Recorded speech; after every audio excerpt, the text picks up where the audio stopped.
what I got during the Sephora VIB sale. I did not purchase any makeup kasi I feel like marami pa ako na kailangan gamitin. But ito lang naman yung binili ko, and then isang lipstick. Itong Texas. This one is my favorite. But yung akin kasi binigay ko kay mama. That's why kailangan ko siyang repurchase. This is my favorite perfume. Ito kasi yun, oh. Like, malapit na siyang maubos. So, I've been using this for 2 years and I really like the scent of this. So, kaya nung VIB sale, binili ko yung bigger bottle para mas makasave ako.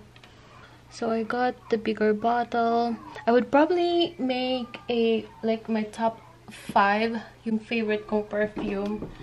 Gawin natin tonight. So, ito sila. These are my top 5. Oh, mahulog. So, I thought I'm gonna make this video para mabigyan kayo ng option. Baka gusto niyo bumili ng perfume para sa sarili ninyo, or you wanted, baka gusto ninyong regaluhan yung mom ninyo or girlfriend or ganon. But I know my mom, she likes dollars. Papatay na ako ni mama pag nakita niya to. Okay. This is Miu Miu Fleur de Jaune Eau de Parfum. I really like this bottle. So the reason why it is on my 5th place, because yung amoy niya is not for everyday use, I guess. It has a powdery and fresh scent, and then very minimal, maybe 10% ng floral note. Ganyan. And usually ginagamit ko lang to when I'm in the mood sa summer. So, ito yon. And I feel like yung mga gumagamit nito is parang very independent woman and makasarili. Hindi naman, what I meant is like single and gusto lang nilang magpayaman. Parang ganon. Pero mabait naman. Hindi mabait. Ganon yung amoy niya. Mabango siya. Ganon. But yeah, yun nga yun. Ginagamit ko lang siya when I'm in the mood. Okay, so yung 4th place is this. This is D&G L'Imperatrice Eau de Toilette. So I really love this. I remember it was released in 2009 and pumunta kami ni Auntie sa Macy's. It was Thanksgiving Day. And nagtitingin-tingin kami ng Black Friday, and then nadaanan namin to sa counter ng Macy's, and then na-sale stock si Auntie. So, yun. Bumalik siya kinaumagahan. And she got it. Kasi hindi namin makalimutan yung amoy niya. Ang bango niya. Like, it smells fruity and floral. Ganyan. So, hindi ko siya masyado ginagamit kasi parang naging extinct siya. Nakita ko lang siya sa Ulta ulit. Kaya, dun lang ako nakabili. Maganda siya, like, after shower. Like, ganun siya ka-fresh yung amoy niya. And then, like, nasa beach ka. Ganon yung amoy nito. Yung pabangong ito is, pwede siya kahit sa anong age. Kaya, yun yung ma-recommend ko dito. Like, very chill yung amoy nito. And very refreshing. D&G L'Imperatrice. Okay, so, this is on my 3rd place. Maubos na siya. But, yung top 1 ko, magkasabay sila nung na-discover ko yung pabango yun. Probably, yeah, 2 years ago. So, I got this one first, Miss Dior Blooming Bouquet.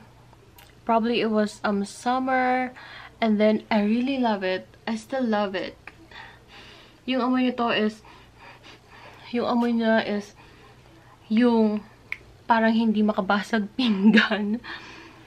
Parang naka-lacy dress na white and mag-a-attend ng wedding. And ang bango talaga nito. I really love this one. Like, very floral and fruity yung amoy niya. So, very innocent yung pabangong ito, yung amoy niya.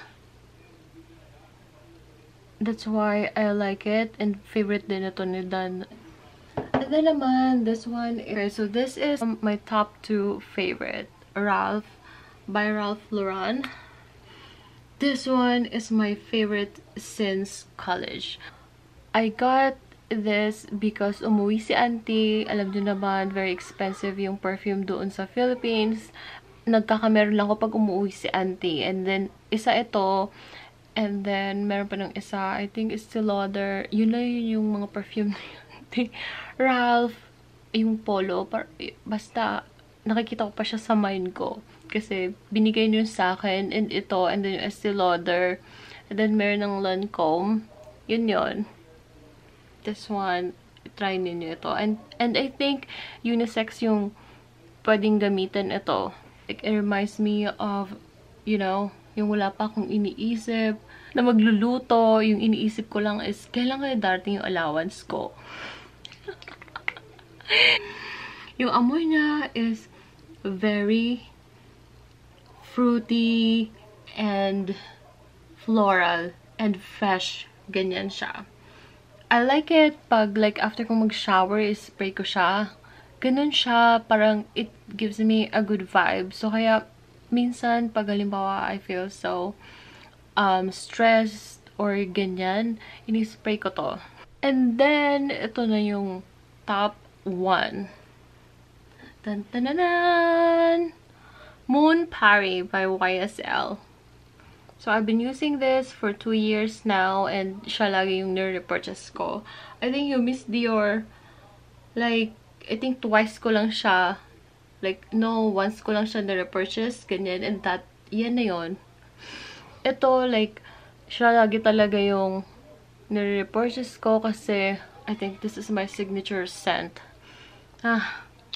Love it.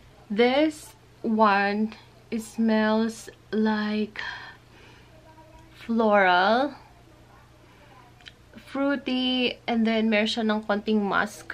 Ganun, medyo strong siya. Yung susuot nito is parang lawyer na nasa courthouse and nasa trial. Ganun. And then, naka-suit siya. Ganyan. And very confident siya sa sarili niya. So, ayan. Favorite ko siya kasi parang hindi siya, parang yung taong gumagamit nito is, she always gets what she wants. Hindi. As in, very confident itong perfume na to. That's why I like wearing this. And I receive, well, ito naman lahat ng pabangong ito. I receive compliments pag sinusuot ko sila. But this one, I got a lot. Ganyan. And I use this, like, all season. So, that's why I got the bigger bottle. Ayan. Moon Party by YSL. So, yun yun. Sana nagustuhan ninyo ito. Let me know kung ano yung favorite ninyong pabango para maamoy-amoy ko siya sa Sephora. Para matry ko siya sa Sephora. Sana nagustuhan ninyo.